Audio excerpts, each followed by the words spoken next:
بسم اللہ الرحمن الرحیم اللہم صلی علی سیدنا و مولانا محمد و علی آلہ سیدنا و مولانا محمد و بارک وسلم۔ السلام علیکم ناظرین، آج ہماری چوتھی فضائل اعمال کی تعلیم ہے۔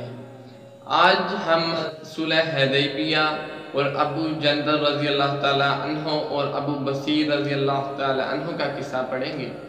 سن 6 ہجری میں حضور اقدس صلی اللہ علیہ وآلہ وسلم عمرہ کی ارادہ سے مکہ تشریف لے جا رہے تھے۔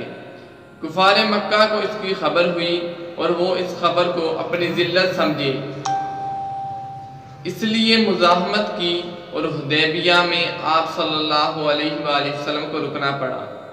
جانثار صحابہ رضی اللہ عنہم اجمعین ساتھ تھے، جو حضور صلی اللہ علیہ وسلم پر جان قربان کرنا فخر سمجھتے تھے۔ لڑنے کو تیار ہو گئے، مگر حضور صلی اللہ علیہ وآلہ وسلم نے مکہ والوں کی خاطر سے لڑنے کا ارادہ نہیں فرمایا اور صلح کی کوشش کی، اور باوجود صحابہ رضی اللہ عنہم اجمعین کی لڑائی پر مستعدی اور بہادری کے، حضور اکرم صلی اللہ علیہ وآلہ وسلم نے کفار کی اس قدر رعایت فرمائی کہ ان کی ہر شرط کو قبول فرما لیا۔ صحابہ رضی اللہ عنہم اجمعین کو اس طرح دب کر صلح کرنا بہت ہی ناگوار تھا، مگر حضور صلی اللہ علیہ وسلم کے ارشاد کے سامنے کیا ہو سکتا تھا کہ جانثار تھے اور فرمانبردار، اس لیے حضرت عمر رضی اللہ تعالی عنہ جیسے بہادروں کو بھی دبنا پڑا۔ صلح میں جو شرطیں طے ہوئیں، ان شرطوں میں ایک شرط یہ بھی تھی کہ کافروں میں سے جو شخص اسلام لائے اور ہجرت کرے، مسلمان اس کو مکہ واپس کر دیں، اور مسلمانوں میں سے خدا نخواستہ اگر کوئی شخص مرتد ہو کر چلا آئے تو وہ واپس نہ کیا جائے گا۔ یہ صلح نامہ ابھی تک پورا لکھا بھی نہیں گیا تھا کہ حضرت ابو جندل رضی اللہ تعالیٰ عنہ ایک صحابی تھے جو اسلام لانے کی وجہ سے طرح طرح کی تکلیفیں برداشت کر رہے تھے اور زنجیروں میں بندھے ہوئے تھے۔ اسی حالت میں گرتے پڑتے مسلمانوں کے لشکر میں اس امید سے پہنچے کہ ان لوگوں کی حمایت میں جا کر اس مصیبت سے چھٹکارا پاؤں گا۔ ان کے باپ سہیل نے، جو اس صلح نامہ میں کفار کی طرف سے وکیل تھا اور اس وقت تک مسلمان نہیں ہوئے تھے، فتح مکہ میں مسلمان ہوئے۔ انہوں نے ساجزادے کے تمانچے مارے اور واپس لے جانے پر اصرار کیا۔ حضور صلی اللہ علیہ وآلہ وسلم نے ارشاد فرمایا کہ ابھی صلح نامہ مرتب بھی نہیں ہوا، اس لیے ابھی پابندی کس بات کی، مگر انہوں نے اصرار کیا۔ پھر حضور صلی اللہ علیہ وآلہ وسلم نے فرمایا کہ ایک آدمی مجھے مانگا ہی دے دو، مگر وہ لوگ ضد پر تھے، نہ مانا۔ ابو جندل رضی اللہ تعالی عنہ نے مسلمانوں کو پکار کر فریاد بھی کی کہ میں مسلمان ہو کر آیا اور اللہ ہی کو معلوم ہے، مگر حضور صلی اللہ علیہ وآلہ وسلم کے ارشاد سے واپس ہوئے۔ حضور صلی اللہ علیہ وآلہ وسلم نے تسلی فرمائی اور صبر کرنے کا حکم فرمایا، اور فرمایا کہ ان قریب اللہ جل شانہ تمہارے لیے راستہ نکالیں گے۔ صلح نامہ کے مکمل ہو جانے کے بعد ایک دوسرے صحابی ابو بصیر رضی اللہ تعالی عنہ بھی مسلمان ہو کر مدینہ منورہ پہنچے۔ کفار نے ان کو واپس بلانے کے لیے 2 آدمی بھیجے۔ حضور اقدس صلی اللہ علیہ وآلہ وسلم نے حسب وعدہ واپس فرما دیا۔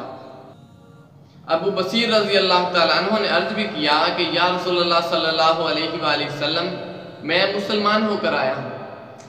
آپ صلی اللہ علیہ وآلہ وسلم مجھے کفار کے پنجہ میں پھر بھیجتے ہیں۔ آپ صلی اللہ علیہ وآلہ وسلم نے ان سے بھی صبر کرنے کا ارشاد فرمایا اور فرمایا کہ انشاءاللہ ان قریب تمہارے واسطے راستہ کھلے گا۔ یہ صحابی ان دنوں کافروں کے ساتھ واپس ہوئے۔ راستہ میں ان میں سے ایک سے کہنے لگے کہ یار، تیری تلوار تو بڑی نفیس معلوم ہوتی ہے، شیخی بعد آدمی ذرا سی بات میں پھول ہی جاتا ہے۔ وہ نیام سے تلوار نکال کر کہنے لگا، ہاں میں نے بہت سے لوگوں پر اس کا تجربہ کیا ہے۔ یہ کہہ کر تلوار ان کے حوالہ کر دی۔ انہوں نے اسی پر اس کا تجربہ کیا۔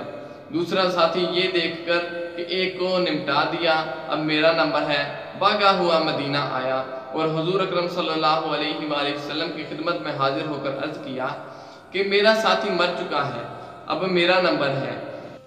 اس کے بعد ابو بصیر رضی اللہ تعالیٰ عنہ پہنچے اور عرض کیا کہ یا رسول اللہ صلی اللہ علیہ وآلہ وسلم، آپ اپنا وعدہ پورا فرما چکے، مجھے واپس کر دیا اور مجھ سے کوئی عہد ان لوگوں کا نہیں ہے جس کی ذمہ داری ہو، وہ مجھے میرے دین سے ہٹاتے ہیں، اس لیے میں نے یہ کیا۔ حضور صلی اللہ علیہ وآلہ وسلم نے فرمایا کہ لڑائی بھڑکانے والا ہے، کاش کوئی اس کا معین و مددگار ہوتا۔ وہ اس کلام سے سمجھ گئے کہ اب بھی اگر کوئی میری طلب میں آئے گا تو میں واپس کر دیا جاؤں گا، اس لیے وہ وہاں سے چل کر سمندر کے کنارے ایک جگہ آ پڑے۔ مکہ والوں کو اس قصہ کا حال معلوم ہوا تو ابو جندل رضی اللہ تعالیٰ عنہ بھی، جن کا قصہ پہلے گزرا، چھپ کر وہیں پہنچ گئے۔ اسی طرح جو شخص مسلمان ہوتا وہ ان کے ساتھ جا ملتا۔ چند روز میں ایک مختصر سی جماعت ہو گئی۔ جنگل میں جہاں نہ کھانے کا کوئی انتظام، نہ وہاں باغات، نہ آبادیاں، اس لیے ان لوگوں پر جو گزری ہوگی وہ تو اللہ ہی کو معلوم ہے۔ مگر جن ظالموں کے ظلم سے پریشان ہو کر یہ لوگ بھاگے تھے، ان کا ناطقہ بند کر دیا۔ جو قافلہ ادھر کو جاتا اس سے مقابلہ کرتے اور لڑتے، حتیٰ کہ کفار مکہ نے پریشان ہو کر حضور صلی اللہ علیہ وآلہ وسلم کی خدمت میں عاجزی اور منت کر کے اللہ کا وہ رشتہ داری کا واسطہ دے کر آدمی بھیجا کہ اس بے سری جماعت کو اپنے پاس بلا لیں کہ یہ معاہدہ میں داخل ہو جائیں اور ہمارے لیے آنے جانے کا راستہ کھلے۔ لکھا کہ حضور صلی اللہ علیہ وآلہ وسلم کا اجازت نامہ جب ان حضرات کے پاس پہنچا تو ابو بصیر رضی اللہ تعالیٰ عنہ مرض الموت میں گرفتار تھے۔ حضور صلی اللہ علیہ وآلہ وسلم کا والا نامہ ہاتھ میں تھا کہ اسی حالت میں انتقال فرمایا، رضی اللہ عنہم اجمعین۔ فضیلت: آدمی اگر اپنے دین پر پکا ہو، بشرط یہ کہ دین بھی سچا ہو، تو بڑی سے بڑی طاقت اس کو نہیں ہٹا سکتی، اور مسلمان کی مدد کا تو اللہ ہی کا وعدہ ہے، بشرط یہ کہ وہ مسلمان۔ اللہ تعالیٰ عمل کی توفیق عطا فرمائے۔